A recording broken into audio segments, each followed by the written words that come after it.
دیگه همون موگو ایرانی خوردیم، میخوام ببینم خارجکیاش چطوره. اوکی پس اول از ایرانی شروع میکنیم. از بسته بندیش بخوام بهتون بگم، اینو نگاه، قشنگ معلوم اینجای چسب اومده، میبینی چسب رو؟ نمیدونم میبینی یا نه. اینجای چسب اومده ولی این خیلی قشنگ تر بسته، اصلا معلوم نیست اصلا پلمپش کجاست. نگاه قشنگ خیلی تمیز درش آوردن. خب بگذریم، مزهش مهمه. اوکی، اینجا نوشته نوشیدنی بر پایه آب تمدار. این از طعمش آبش بیشتره، اصلا میخوری مزه آب میده کلا. ولی خب لایکو بزن بریم اینو بخوریم.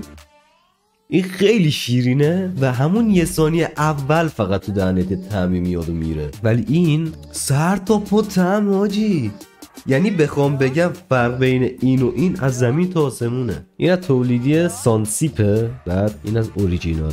این اوریجیناله، این از این اوریجینال تره، که این از این اوریجینال تر. البته خاصی تستای دیگه هم بریم کامنت بذار.